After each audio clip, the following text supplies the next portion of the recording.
Welcome, everybody, to the American Space Museum. I'm Marquette, and we're so glad you're with us today with one of our special guests and great contributors to our museum, Mr. Terry White. Hi, Terry. Hey, glad to be here. Terry, for how many years were you one of the bosses at the shuttle Well, I garages? didn't start out as a boss. I started out as an orbiter test mechanic, but I worked out there for 34 years. Everything from original build of the orbiters to getting STS-1 in the air all the way to STS-135.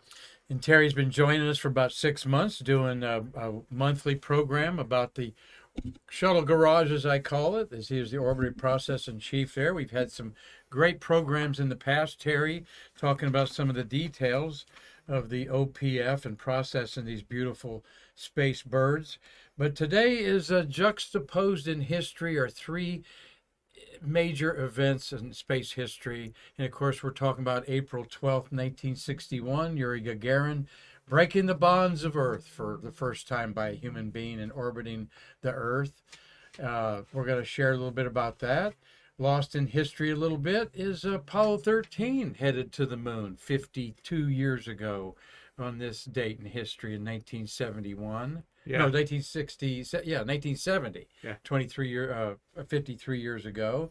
And then, of course, in 1981, the first orbiter Columbia was launched to space. Truly a brave mission because we did it for the first time with a crew, meaning we took an American spacecraft to space for the first time instead of a boilerplate or unmanned. This was crewed by Bob Crippen and, of course, John Young, who passed away a few years ago. And Terry, three events in history like that on this date. Yeah, and the shuttle was an amazing one because, like you said, all of our previous manned flights, the rocket had been tested unmanned several times before we put astronauts in it. But when we launched Columbia, it had two crew members in it, and it had never flown before. And why do you think that was? Why didn't we not want to do this uncrewed? There was a lot more to it to make it so that it could actually return by itself. So they decided to fly it manned. So we had proved it could land. I mean, but then it was piloted by astronauts practicing the landing, but with Enterprise. But yeah, it was a decision to fly the vehicle manned and bring it back to Earth with the astronauts intact. In a 2.5 day flight that worked beautifully, of course. And the first flight of the 135 launches of the 30-year program. And we've asked Terry to kind of mold back of the legacy of that, as that's part of our panel discussions at Shuttle Fest we're going to talk about in a moment. But Terry, I wanted to brag about the beautiful green screen we have of the monument to you, the space workers. Marty, my co-producer, is one of them out there on these pylons that you see around there. What do you think about what the city's done to honor the space worker? It's a home really in Titusville? Yeah, it's a really nice open area that people can go to and go around and see the different monuments and that. And it's nice that they did honor the people, especially what the space program has done to Brevard County. Absolutely. Well, we're going to talk a little bit about this. This is one of these topic days, Terry, where there's just so much information. I'm a space geek over 50 years. You've been involved in the program. It can be an information overload, but we want to speak today from the heart a little bit about what these missions meant to you, the space lover out there following it, Terry. But when I announced your program today, boy, Marcia Follick jumped on in there to say Yeah, hi to you. She said the main man. Yeah, Marcia and her husband Doug, we worked together for many years out at the Space Center getting the orbiters ready to fly. Well, just one of the thousands of people that we call national treasures here at our museum for what they did. Pam Shivik, astronomy friend of mine from Ohio, she's going to be watching today. Brandy Darlington said she'd be watching. Corey Skinner and Ian Renus is watching today. And what I'm going to try to do today is just sit back, enjoy a cup of coffee as this expert talks about that first flight, where he was, what he was involved in, how he feels it stacks up in 42 years later. And you're happy to do that, right, my friend? Yes, sir. Yep. Good. And I'm also very interested in any questions that people watching the show have today, because that adds to it when we can see exactly what you're interested in and answer your questions. I can hear Dave Stangy up in Michigan typing already up there, and Carlton Bailey's just a few miles from here at his pet sanctuary in Cocoa up there. But we want to take care of just a little business real quick here. We want to thank GoHistoryTravel.org for their donation to our museum. It was so substantial that we're going to be honoring them for quite a long time. You'll see some interesting blogs on that site, Terry, Good. including a little one on Mike Collins's birthplace in Rome. Okay. And it's all over the world.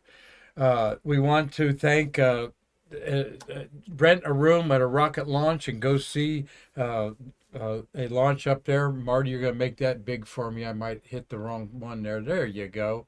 That is the 5th floor at the Hyatt Place. It's hosting our Shuttle Fest this week.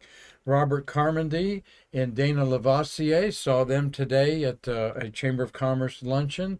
They're jazzed to host this event at their place there on US 1 in the 405 interchange that goes in the Kennedy Visitors Complex.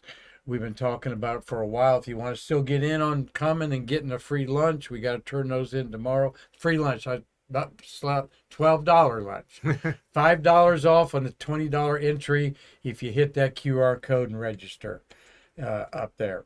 The base for to space is quite an interesting story about the platforms that seem so innocuous that necessary to hold the rocket to blast it off Earth. We have a documentary on that our friend Mike Cotton directed and produced. We got 3 panels, a business panel of these titans of the industry. Steve Lloyd, of All Points in Space Prep. Space Prep's going to process at Kennedy Space Center payloads going to low Earth orbit, middle Earth orbit, and to the moon and back. It'll be processing payloads coming back from the moon. Rob Fabian, president of Viaspace, and the good friends of ours. Anton Kiriwas, don't know if you knew him in the shuttle era. No, I knew Steve well. Well, his brother up there. Is that how you say his name, Kiriwas? I'm not sure. Anyway, he's going to talk about, he's got his fingers on the pulse of the firing room and did a lot of computer stuff there. Morning panel, Nick Thomas, John Zarella of CNN. Nick Thomas is out to Space Center. And Tom Usiak is en route right now. He'll be on our show tomorrow talking about his experience at the Cosmodome. Okay. The Kazakhstan Baikonur Yes. out there. And a great artist panel, Chris Calley, Ron Woods, Doug Forrest. And there it all lines up there. So if you can't be in town Saturday, we're going to stream it live on YouTube, and Marty will be responsible for that a lot. Bid Again Auctions, having our space memorabilia auction April 29th. We're going to talk about that the next 2 weeks. You're not going to believe the Challenger 51L signed crew things, just some amazing things in there. And that leads me to show you some firing room badges that people use, permanent operations there, so forth, to go to the firing rooms of the first 4 experimental shuttle flights. And STS-1 could go for $200. The whole bundle there for $500 for those firing pin there. So don't throw away anything you have, Terry, in that sock drawer, okay? Tell your wife there's some gold in those boxes up in the attic up there. So let's talk just a minute about Apollo 13, launched on April 11th, 1971, after 2 very kind of technical missions. They were going to do a lot of science on this mission, spend a whole day on the moon, do 2 EVAs. I was a teenager, of course, back in those days, but actually in high school. What do you remember about that? It's Nothing? well, I remember, but it was pretty amazing how the team pulled together, and the team does. I mean, it did it in Apollo, it did it again in shuttle times, but pulled together to analyze what the problem was and to come up with a fix to bring the crew home. I mean, a lot of people were shocked that they said they were going to take them all the way to the moon to make their trip back. easier. Wasn't a But, reverse on that command module. there was, but they said it was the best thing to do was take it, slingshot it around the moon, and bring it back. But something minor that failed, but it was could have been a catastrophic failure. Mm-hmm. But of course, there's our heroes there as they made it back to Earth there. Jack Schweigert, he's lost a few years ago to cancer, actually more than 20 years ago. Jim Lovell's 95 years old, and Fredo's 87, 88 years old there. They stayed together. Fred Hayes worked for Grumman after this, and then supported the Marty's Apollo of 13 reunions, of all the reunions they've Yes. had of the things there. And sadly but truly, Marty's putting together the last hurrah for the Grummies a week from Saturday up there. So the movie Apollo 13 was certainly dramatized this NASA tragedy. And what's your take on the accuracy of that movie? Though you weren't an Apollo worker, you can relate to it. But I worked with a lot of people that had worked in the Apollo program, and they thought that the movie was pretty accurate. They liked the way they portrayed the story and how everybody pulled together. Mm-hmm. And did that set a template for some of the other mission problems that you had to solve during the shuttle era? Yeah, well, that's when you would come up with a problem, people would look at it and say, well, they solved it in Apollo 13. Now we need to pull all the resources together and solve the problem that we have now. So I know one of those was this month in our Apollo, our shuttles of the month of April, 16 of them were STS-85, had a fuel cell that went bad the third day. And yes. you remember any of that? Oh, yes. I remember taking the fuel cell out as soon as it came back, and we got it into the orbital processing facility and got it up to the maintenance height and got the payload bay doors open. Then they wanted that fuel cell out right away. So we didn't stop working until we got it out and could ship it back to the vendor. It was a 16-day mission that only lasted barely 3, yes. and they brought it back because the other 2 were suspect with the same problem? Well, and even though they had 3 fuel cells, they didn't want to operate just on 2, because if one of them went down, then they would have a single point failure. Well, there you go. That's the logic there. You never want a single point failure, and then they reconfigured the oxygen tank that blew up, put one on the other side. For a little safety there. So Apollo 13, you can relive that on ApolloLive.org. Okay.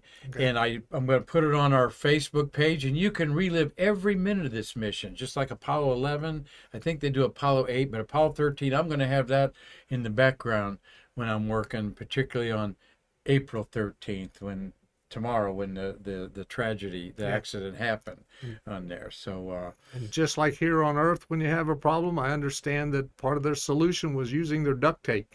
Yes, they needed duct tape. Yes. In fact, yes, to make what'd they use the duct tape to make? They used it when they put a couple of components together that weren't normally together, and they used the duct tape to hold that.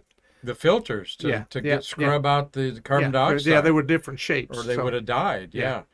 Now, So, how could they have a different shape in the command module and the lunar module and not say, let's just order from the same? Two different vehicles, 2 different contractors, 2 different designs. They didn't have the meeting on what size is your filter. And they didn't, Yeah, So. but those details are what I love, Terry, that get lost in the whole big picture of all the details you have to pay attention and to. I mean, and it was like that on the orbiter. Whoever was designing some of the things on the aft section of the orbiter wasn't communicating with someone who was designing things on the forward. So they had different designs for basically the same type of component. Mm-hmm. As a manager, did that evolve your perception of, well, I need to get this team in on this, and I haven't had them in before? Yeah, and when you went back to help someone with a problem that they had in another area, you looked at it and said, wait a minute, the design we have up there will work better, but it's hard to get design guys to change their mind about something. Mm-hmm. It is. Yes, it is. They don't have erasers on those drawing boards? They do, but to convince them of it, because the design guys for Shuttle were not here. For the orbiter, the design guys were down in California. Yeah. So you communicate paper or over the phone or in something. 1972 is when the shuttle was approved by Congress.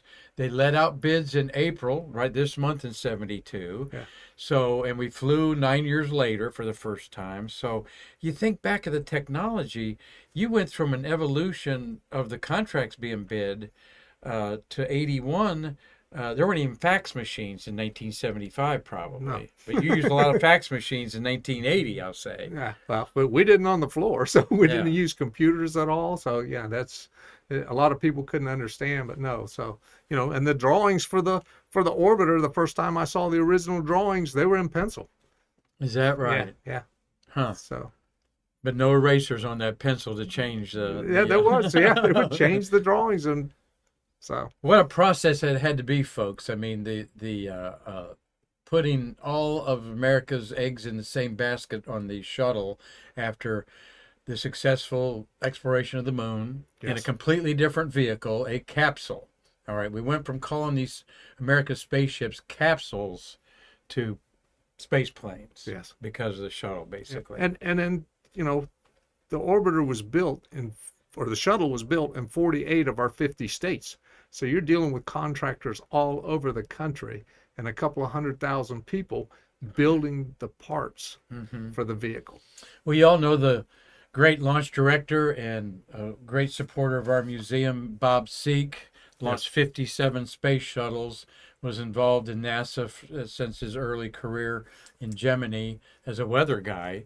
He was over the whole management of the shuttle program at one time, and he says that's really the legacy is the management of all of those pieces and parts you're talking about, Terry. Correct. And bringing it all together. Yes, the accomplishment of the orbiter itself, but he says the management and what had to be done and keeping track of it all was monumental. And keeping it on schedule.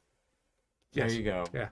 And these schedules, folks, I've seen them. They're on the wall in just like lines of dates and things like that. It just looks like the worst crossword puzzle ever up on the wall up there of dates and stuff like that.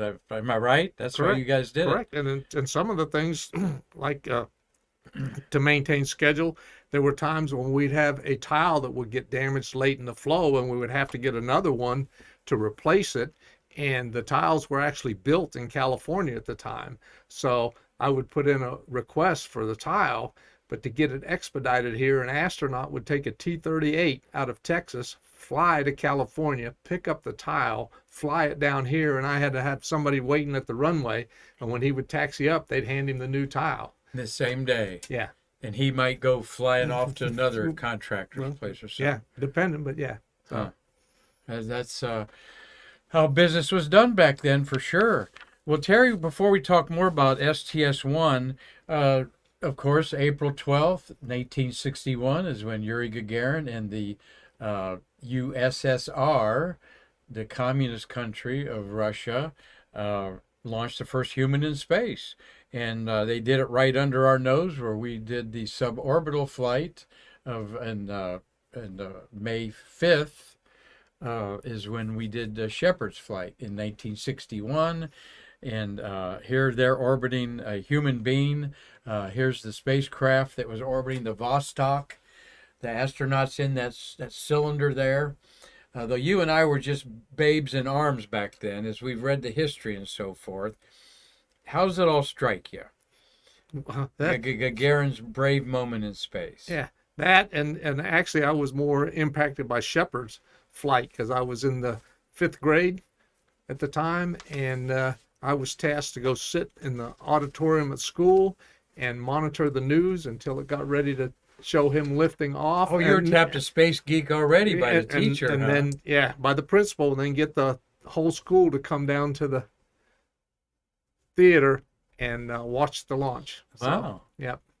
And everybody cheer and stuff like that. You remember about? But yeah, They a passed bunch of out ice cream sandwiches elementary school afterwards, kids or- don't even know exactly what's going on. But Yeah. that was at outside of Pax River Naval Air Station in Florida, where a bunch of the astronauts had been stationed there as test pilots. Well, here is Yuri Gagarin, not there. Here's Yuri Gagarin in a picture I pulled up purposely with his wife Valentina and his 2-year-old daughter, about a year before his famous flight, when he was about 40 years old. And I like the human element. Here's a man doing something that no one had ever done before. He certainly knows that he's going to be famous. He's got a wife and a kid back at home Yeah. on the ranch there, and it's our American test pilots the same way. Our Mercury guys they're all mostly married family men with kids. Yes, very few astronauts were not married. Yeah, Yeah. and do you think that's lost in what they do? That they got to go pay their bills and they got to No, make the car payment? The ones that I communicate with a lot, they have their military, especially in the earlier days, their military family, and they have their home family, their actual family. And it was the same way with the shuttle crews. When they were doing all the extensive training for a particular mission, that crew became a family. And they said that was one of the sad parts of putting their real family on the back burner while they worked with this one, and then after flight getting back to their real family again. Well, this is, and of course, that's all evolved from the shuttle era to the Artemis era now, with how crews are handled by an astronaut and family, tapped to follow the family around and all that stuff in case something bad does happen. What is amazing, though, I think about this Vostok 1 mission of Yuri Gagarin's, and by the way, he died in a MiG crash training for the moon landing with possibly Alexei Leonov, of course, the communist space program completely in silence. They would tell us what we wanted to know, but the way they landed. Terry, a lot of people don't understand that the first 6 Russians to go to space all landed on their feet. After the capsule re-entered, the fiery re-entry, the parachute come out of the capsule, they ejected out in a MiG-style ejection seat. There's a painting showing Gagarin, the spacecraft landing, and they landed on their own parachute, on their own 2 feet. And when Gagarin landed in some Kazakhstan farmer's field, Correct. in an orange suit here, what happened? I guess a bunch of the locals came up to him with guns and wanted to know what in the heck he was doing there. So yeah. But and he said, "I'm from your country. I just came from space." And they're going, "What?" Yeah. Remember, people at that time, way out and about, they didn't have a lot of news, and they didn't know about people going to space. And so yeah, I don't think the Russian people knew this until it was safely in orbit, and then maybe landed. Yeah. So I'm not even sure then that they knew it until it was successful. Yeah, I think you're right there. So a lot of pieces and parts had to go right. Though I tell people, he completed a 7/8 of an orbit, Terry. Yes. Not a complete orbit in there. So he was still first. He was. And we can't take that away from him. Marty, we got a question from, I'm sure, our very interested listeners today on Stay Curious. We have a question from Mark Isiak. When the shuttles actually launched, where did you, Terry, usually watch from? Did you always watch from the same spot or different locations? Okay. It was normally the same area. I mean, if I was assigned to the firing room, I would be in the firing room on launch, but very few people in the firing room actually get to see the launch because you're sitting down at your console monitoring the launch and that in your system. But normally I would go outside of the orbiter processing facility, which are the garages or the hangars, go outside, stand out in front, which was only a few miles from the launch pad, and have an unobstructed view of launch, and then go back in and go back to work, because there were many times that I was responsible for 3 orbiters at a time, getting them ready to fly. So just because we had one going to space, that didn't mean we didn't have a lot of other work to do on the other ones. So where were you when this picture was taken? I'm going to jump ahead here to this picture there. So where were you that moment of history? The white tank. Photographer loves that bird flying in front of his lens on that remote camera. Well, STS-1, we'd been working so many hours, so many days in a row getting everything ready for launch. So the last couple of days, pretty much everyone is cleared away from the pad, except the actual essential workers to load the astronauts, load the fuel oxidizer and that. So I would come in on my day off and go out to the again to the Orbital processing facility and watch from there. Marty's handed me the list of everybody watching today. We've got Fox McLeod's enjoying this, Deborah Johnson, Hazel Banks. Hi, Hazel. Tom Celentano, good to see your name pop up there. Travis White's watching. Thank you, Travis. And we've got, is that kin of yours? That's your, That's that's my your son. boy. That's Yeah. your boy from, just, what do you do? 3 tours of duty in, Four tours. 4 tours. 2 Afghanistan, 2 Well, Iraq. thank you, Travis, and hope you're doing well and proud of your dad here. He really adds a lot to our museum, and everywhere you go, I'm sure people are happy to see you there. Carlton Bailey's watching. We'll get to some of those other people here as I'm enjoying a cup of coffee and going to listen to Terry talk about the launch of STS-1 and how we honor the space workers. Again, out of Spaceview Park, another look at the wonderful shuttle tribute there. Marty, your name's on those pylons there. The 35 new guys are just above your head there, Terry. Yeah. Honoring the 35 new guys and girls that were part of that shuttle class. And around the shuttle is each orbiter is honored as well as the production of it out there. And when they notified me that they were going to put my name on the wall, I said, well, there was more than one Terry White in the shuttle program. So on the plaque with my name on it, there's a handlebar mustache. Is it really? Yes, sir. Oh, I got to find that then. If I don't, we'll find that for your next appearance on Stay Curious. All right.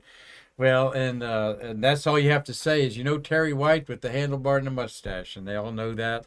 And there's dignitaries all over the world that know you for that, I'm sure, because you Correct. had the privilege of escorting many people throughout your career, right? Yes, one of them, President Obama, when he came down here and I was escorting him around, I explained to people that we consider the space shuttle the 8th wonder of the world, and we're not too sure about the other 7. And he looked at me and he says, no, your mustache is the 8th wonder of the world. Did he really say that? And when I went to his office, he remembered me from the mustache. So I'll be darned. In the Oval Office, yeah, huh? yes. What was the occasion you were there for? I was interning my parents' ashes at Arlington, and so I notified the White House that I was in town, so they set up for me to come out to the White House. Awesome. What was that experience like, Terry? I mean, it was I good. can't imagine anybody even watching today's had that experience. Oh yeah, as a matter of fact, while we were there for a few days, they invited us out 3 different times. So, for White House attorney, I had escorted him around the hangars and that. So he said, if you're ever in Washington, let me know. So he set me up a night tour of the White House. And then our local congressman, he set us up a tour where his wife escorted us around. So, yep. Well, it's good to be Terry White sometimes, all right? With the Yes. handlebar mustache. That's awesome, Terry. Marty, you got another comment or question? Yeah, we got a comment from Dave Sang, and I like his comment. In Stephen Walker's book, Beyond, he says the USSR was a late add to his helmet just because he was mistaken as an alien after he landed. Yes. Yes. That was putting USSR on the helmets was exactly, Dave. I've read that too. To help out. And I'm going to, at the Cosmosphere in Kansas, Hutchinson, Kansas, they have the best Russian stuff. They even have a training tunnel that Leonov trained in for the EVA. But that Russian helmet there means so much, just seeing that CCCP on there as a kid growing up. I mean, seeing the spacewalk of Leonov with it on there. I mean, I stared at that helmet just thinking that's so iconic to our Yeah, but it makes sense because otherwise, if they didn't see those letters, they had no idea who that was. Yeah, I mean, exactly. especially he was landing in clothing that they weren't used to seeing. Exactly right. They Exactly. didn't know they were launching. Yes. They didn't know they were launching even there. So, well, Terry, 42 years ago, we launched the first bird of many on there, Peggy Hurley. Hurlburt. Yeah, Hurlburt. she's my sister. Oh, okay. Hey, Yeah. Peggy. And Neil 1030's watching there. Doug Forrest. Of course, we're going to see Doug this weekend and enjoy his art. Brund Lacardon is watching. Steve Hammer. Bill Whiting's going to help us this weekend. Thank you, Bill. Gary Gerald, our peanut farmer there. He's getting all fields all plowed up, ready for his growing season. Cynthia Rossi. Thank you for watching Mikey Haddad, another one of Hi, our. Mike. Hi, Mike. He's going to do a program next Wednesday on the Neuro Lab, Okay. and an important one. And Robert Laws up in Dundee, Scotland. Cheers to you up there. This could be Irish coffee, but with maybe Scottish whiskey in it. You never know. Yeah, you do know. I would never drink like that on set. Come on. But Terry, some memories. There's the firing room, famous picture there of the successful launch of STS-1. Yeah, very, very busy place, very quiet until you get a successful launch, and then the place gets excited. 9:04 in the morning, April 12th, 1981. It was a 2.5 day orbital flight. And you know, I don't know exactly how nominal it was, but the main thing was to make it up and back and have a good time. And I love this picture we talked about earlier there. There's John Young on the right. John Young, this is his fourth trip to space. No, fifth Yeah. trip to space. Okay. Two Gemini, two Apollo walked on the moon and flew yep. the very first shuttle. And his sixth launch overall. All right, because I heard people say, well, he had 6 missions. Yes. And they go, which one of the launches do you remember the most? He goes, well, the 7th one. And this space geek looked at him, 7? You had 6 missions. Well, getting off the moon on Apollo 16 in Orion was my most important launch of all. Okay. But there's a rookie, Bob Crippen, 42 years old, looking at 50-some-year-old John Young, the astronaut's astronaut. What do you think he's telling him there? What do you think John's saying to Cripp there? He's just looking at him like, we get through all of this and we'll finally get to fly. Yeah. Because they were delayed 2 years. So, they had trained and trained and trained for this flight. And here now they're finally getting suited up. And it's not a practice. This is going to be the real thing. Yeah, Marty. He was probably giving him, or telling Crippen, the NASA, I guess, say famous words, just don't foul up. Yeah, just don't F it up. Yeah. I agree, Marty. He said, okay, Bob, just don't F it up. Yeah, that's what astronauts worry about, is making a mistake. So this is 1981. Look at the beautiful shag carpet there. They got their combat boots on, which always puzzles me about the boots on a spacesuit. Seem to be the most neglected part of a spacesuit to me. How about you, Terry? Well, there is a little bit of rationale, too, to the boots, because in the military, when you fly with leather boots and that. But in the event of a crash, your foot normally survives. So when I was flying, I had to have my footprint taken. Oh.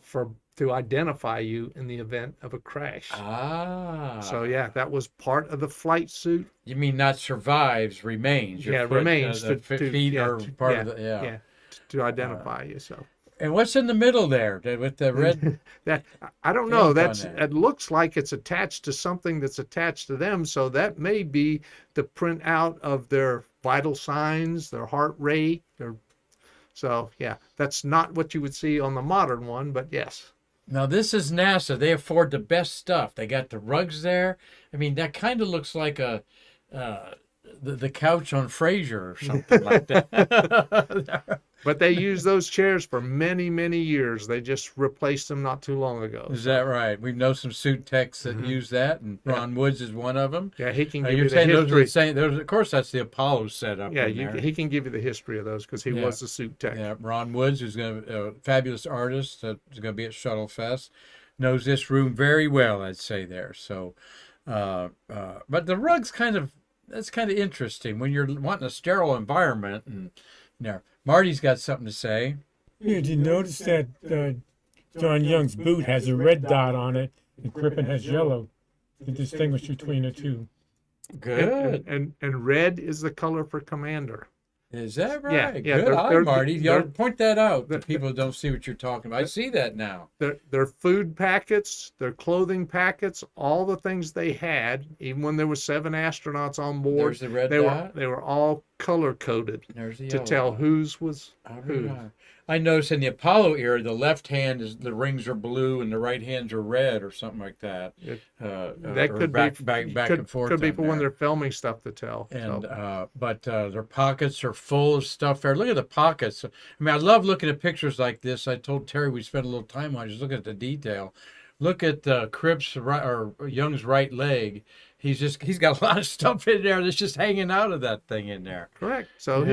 that's the way it is with a pilot when they're flying. They have all those pockets serve purposes, and they have different things in different pockets, including their writing implements are on their left shoulder. So Over the 2 years of training for this mission, just the thousands of pictures taken of them together and so forth. But I like this one. Of course, the right hand of the cockpits, the pilot and the commander's on the left, and gets you a sense of the notebooks they're using and the switches and stuff. Just endless hours in those suits, correct. you know. And this is on the ground because none of that stuff's floating. Right. Yeah. Right. And exactly during training. Did they have a training pumpkin suit and then a flight pumpkin suit? I don't know. They normally didn't train, but I don't know because I wasn't a suit guy and I wasn't out in Houston where they're doing all the training because they did very little training here at KSC. They did most of their training at Houston, and it made sense because they can't train in the vehicle while we're working on it. It's just like a race car. The driver can't be driving it while the pit crew's working on it. So that's what we were. We were the pit crew. Marty? Yeah, I have a comment. Terry can also tell that it's on the ground because there has to be a third person in there to take that picture. That's good observation there. Yeah, because That's right. STS-1, we didn't have cell phones with cameras Yeah. and selfies and that. So correct. Yeah, you got a self-timer thing, but you're absolutely Yeah. right, Marty. There was nowhere to stick it up there. And I didn't want to insinuate that was in space. I know it's a training picture where they said, okay, we got a few minutes. Mark, the PR guy, is going to come in here and take pictures. And I can see John Young saying, no way, I want a shower. I need to get out of here. Oh, okay. You got 5 minutes. Get 2 pictures and get out of here.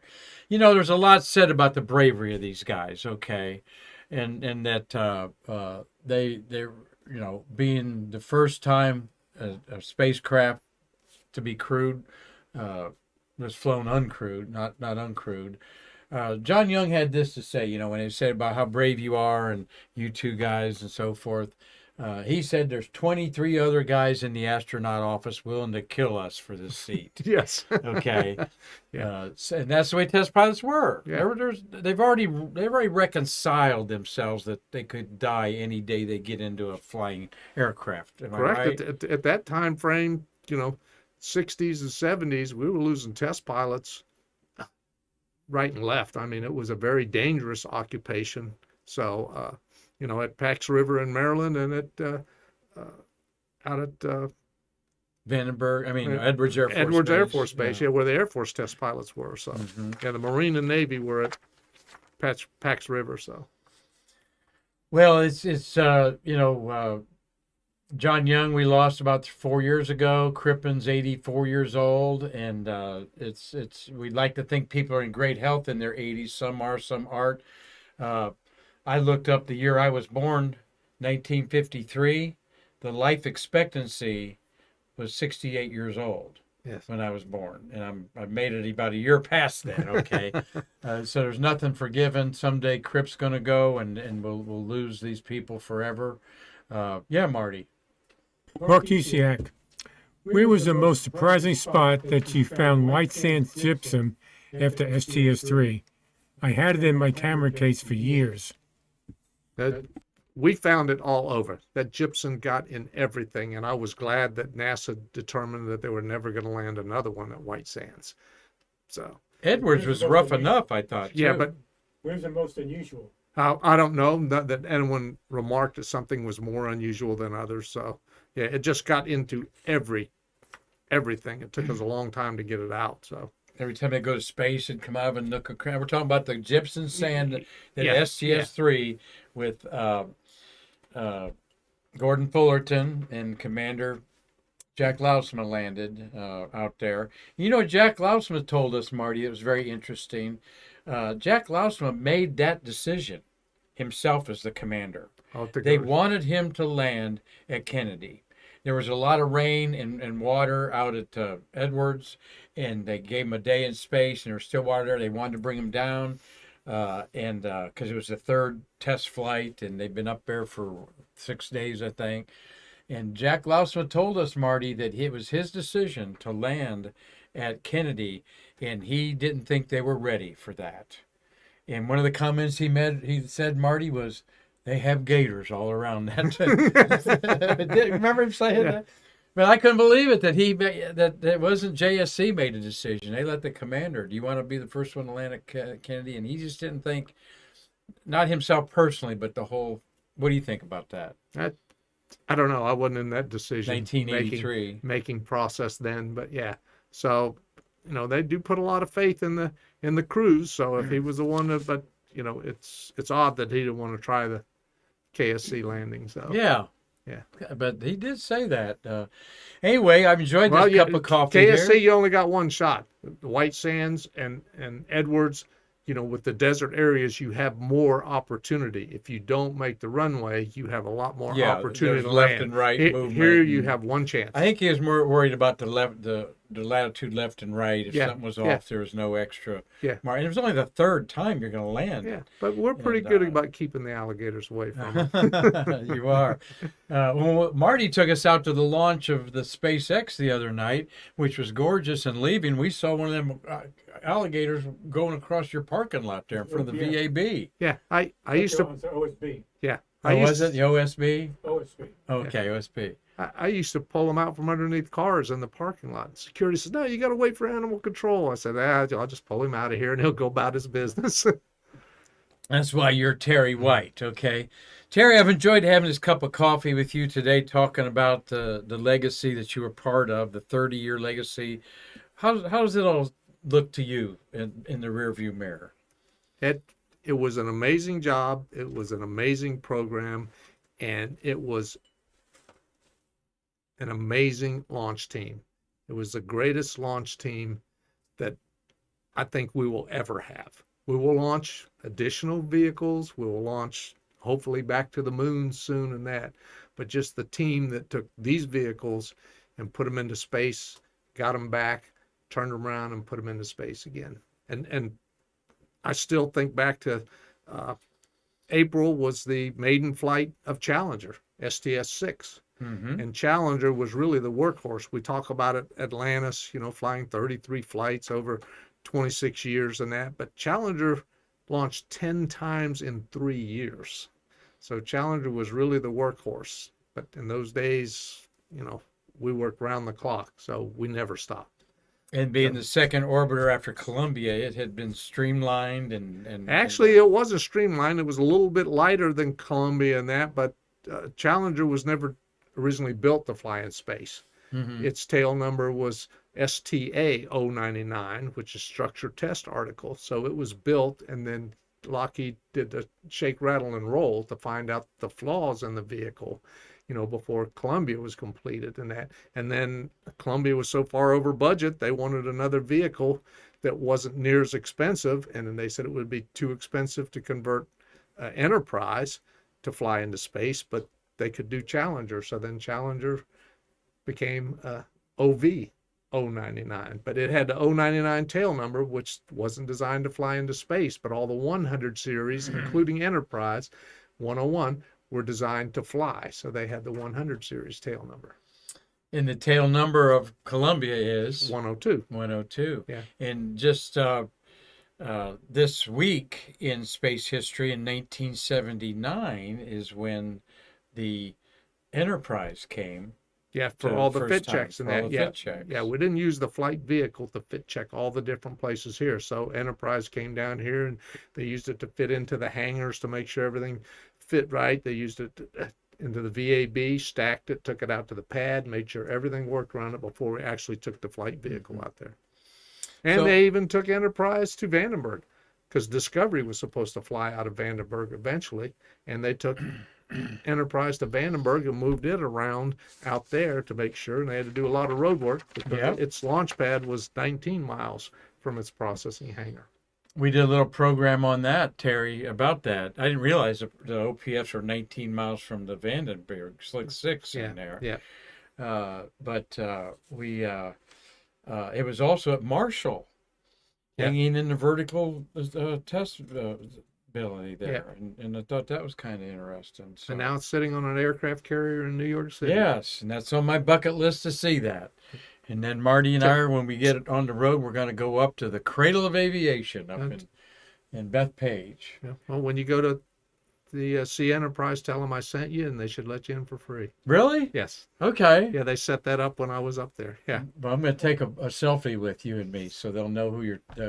Terry White with the handlebar mustache. Yeah, they're supposed to have a logbook, and you sign into the logbook. Uh-huh. They let you in for free. I know several engineers, when I told them about it, they went up there, and I came back and said, how'd it go? Did they ask you questions? They said, nope, they let us in for free. And then I said, you were supposed to explain what you did in the shuttle cool. program. So, Well, our shuttles, where are the other orbiters? Tell us. Endeavor is in Los Angeles at a space museum. Of course, Atlantis is here at the Visitor Center at Kennedy Space Center.